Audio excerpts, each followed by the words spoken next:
अस्सलाम वालेकुम जी। आज बकरा ईद के हवाले से बहुत शानदार सी रेसिपी लेके आई हूँ जो कि है स्पाइसी पेपर मटन मसाला। बहुत मज़े की रेसिपी है, तो आइए इसको बनाते हैं जी। सबसे पहले मैं ले रही हूँ 750 ग्राम मटन।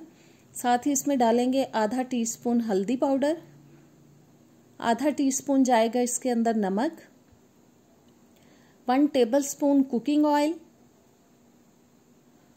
और साथ ही इसमें पानी शामिल कर देंगे जितना कि ज़रूरत हो, जिसमें गोश्त जो है वो अच्छे से गल जाए। और पानी डालने के बाद अब हम कुकर को बंद कर देंगे और कुकर में 12-15 मिनट के लिए इसको गला लेंगे, जिसमें कि गोश्त अच्छा सा गल जाए। बस उतना चलाएंगे इसको। और गोश्त गल चुका है, इसको करते हैं साइड पे। और अब मैंने ले लिया है एक पैन, इसमें डालते हैं जी 5 से 6 टेबलस्पून कुकिंग ऑयल। साथ ही इसमें जाएगा साबुत गरम मसाला, जिसमें मैं ले रही हूँ 1 टीस्पून साबुत ज़ीरा, एक बादयान का फूल, एक दारचीनी का टुकड़ा और 3 मैंने सब्ज़ वाली इलायचियाँ ले ली हैं। और साथ ही इसमें डालेंगे जी प्याज, जो कि मैंने 2 दरमियाने साइज़ के लेके उनको चॉप कर लिया था। अब इस प्याज को हम 2 से 3 मिनट के लिए फ्राई करेंगे और जैसे ही गोल्डन सा कलर आ जाएगा फिर बाकी के अज्जा जो हैं वो इसमें डालेंगे। और प्याज जो है वो देखें गोल्डन सा होता जा रहा है जी। जितना हमें इसको पकाना था वो मैंने पका लिया है। अब मैं इसमें शामिल कर रही हूँ 1 टेबलस्पून अदरक लहसुन का पेस्ट। इसको भी थोड़ा सा सौते करते हैं। और जब तक मैं इसको सौते कर रही हूँ, आपने अगर मेरे चैनल को अभी तक सब्सक्राइब नहीं किया तो प्लीज़ सब्सक्राइब करें, बेल के बटन को प्रेस करें ताकि मेरी सारी नई वीडियोस आप तक पहुँचती रहें। वीडियो अच्छी लगे तो लाइक और शेयर भी कर दीजिएगा जी। प्याज को 2-3 मिनट फ्राई करने के बाद अदरक को सौते करने के बाद अब मैं डाल रही हूँ इसके अंदर टमाटर, जो कि मैंने 3 बड़े साइज़ के टमाटर लेके उनको चॉप कर लिया था। बस अब इनको भी 3 से 4 मिनट के लिए हम पकाएंगे ताकि थोड़े से सॉफ्ट हो जाएं।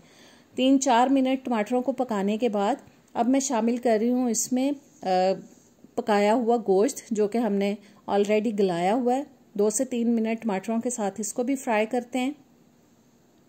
और आँच जो है वो मैंने दरमियानी सी ही रखी हुई है, मीडियम आँच पे मैं इसकी कुकिंग कर रही हूँ, क्योंकि गोश्त जो है वो गला हुआ है, बहुत ज़्यादा हमें गलाने की ज़रूरत नहीं है।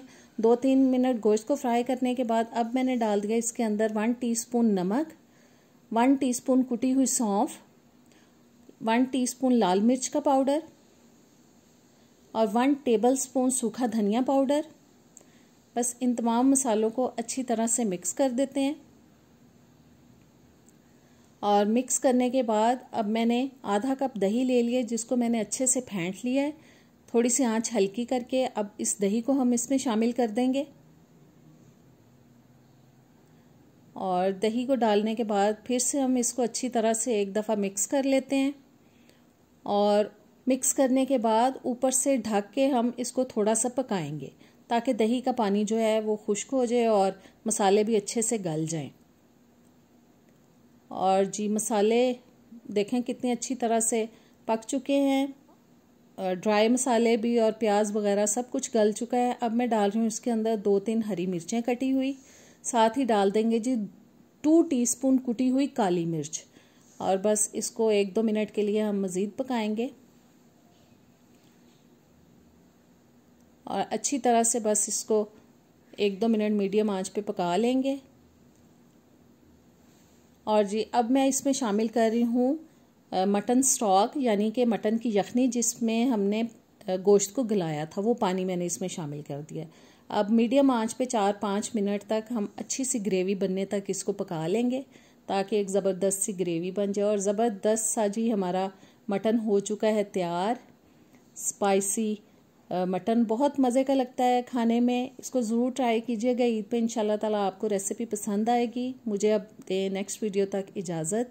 अल्लाह हाफिज़।